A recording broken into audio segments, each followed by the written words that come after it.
नमस्कार मित्रांनो, जय जिजाऊ आणि जय शिवराय. तर आता मी किचनमध्ये आहे आणि आज मी डाळ बनवतोय. पहिल्यांदाच हा ब्लॉग असा मी अपलोड करतोय की मी किचनमध्ये डाळ बनवतोय. डेली तुम्ही बघत असाल ब्लॉग. आजचा ब्लॉगचा 5वा दिवस आहे, त्यामुळे सकाळी काही कंटेंट तयार नव्हता केला, म्हणून सहजपणे आजचा हा डाळीचा ब्लॉग करतोय. डाळ मी फोडणीला देणार आहे. तर ह्या ब्लॉगमध्ये तुम्हाला पूर्ण मी जी डाळ करणार आहे ती तुम्हाला पाहायला मिळेल. तर ब्लॉग पूर्ण बघा भावांनो.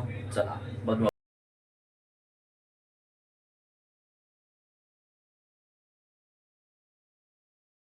तर मित्रांनो, आता टोमॅटो आणि कांदा कापून रेडी झाला आहे. आता आपण पुढची प्रोसेस करूया. तर चला.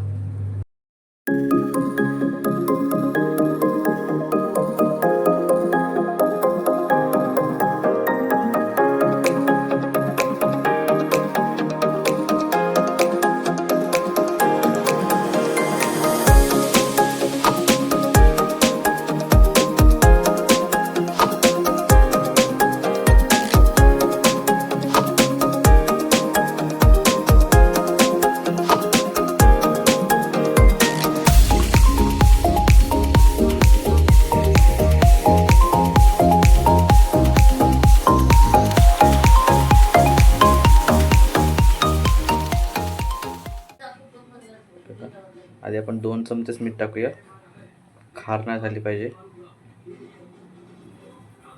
ओके. डाळीला तर फायनली कड आला आहे बघा.